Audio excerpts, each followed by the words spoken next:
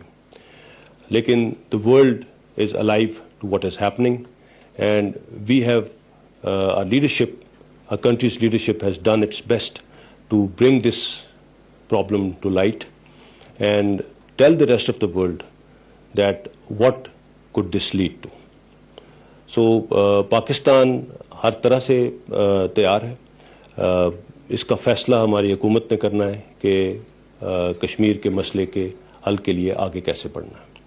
But everything possible is being done to take care of this. Mr. Suhail Rana, please.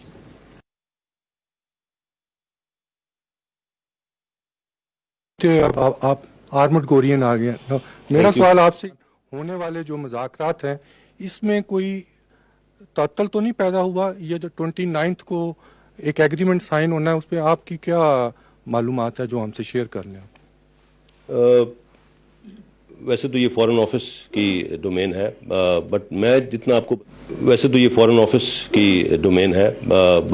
جتنا آپ کو بتا سکتا ہوں، کوئی ایسا تعطل کی کوئی خبر نہیں ہے. اور یہ جو معاہدہ ہونے جا رہا ہے، یہ اس کے بہت پازیٹیو ریزلٹس آئیں گے انشاءاللہ. اور افغانستان میں امن کا خواہاں پاکستان سے زیادہ کوئی اور نہیں ہو سکتا، and we are hoping for the best انشاءاللہ. Ms. Sumaira Khan.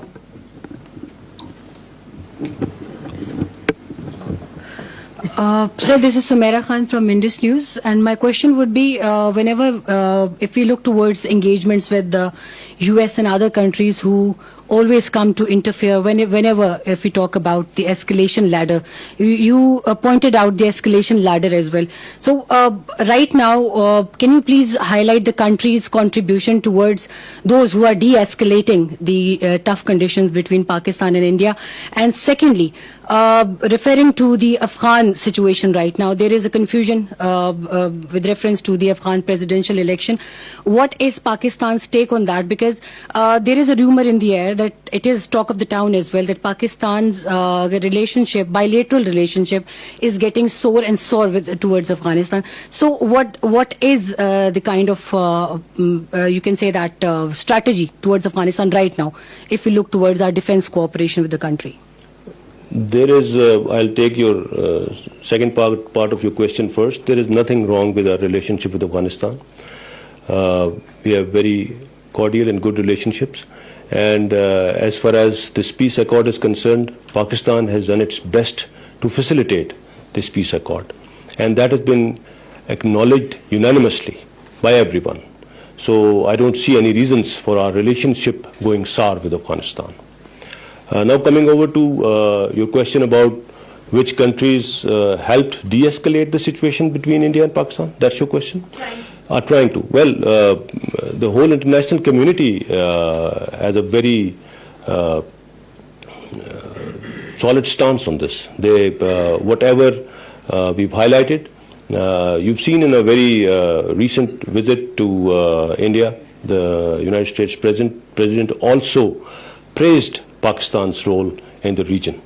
So may it be USA, may it be European Union, the complete international community agrees to Pakistan's point of view, and they are totally alive to the situation, what it is like, and they are helping us out in every which way they can.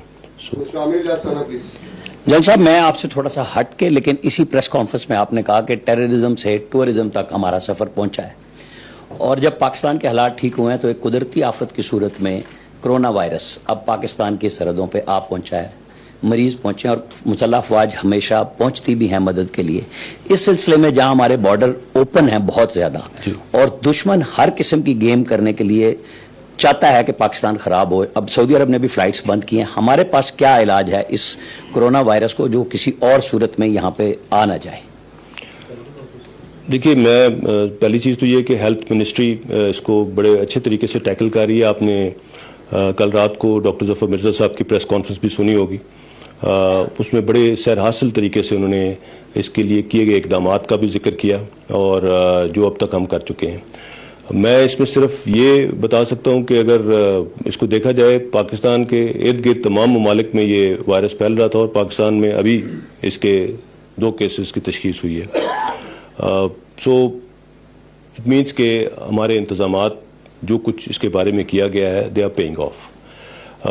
As far as the involvement of armed forces in this is concerned, we are absolutely ready to help out as and when the government asks us, and all our facilities are absolutely alert to the situation، اور اس میں جو بھی conferences کی جاتی ہیں جب سے یہ کرائسس سچویشن شروع ہوئی ہے، اس میں ہمارے ملٹری ریپرزینٹیوز بھی اس کا حصہ ہوتے ہیں، and we are monitoring the situation، and as and when we are called upon to help the government, we are absolutely ready for that۔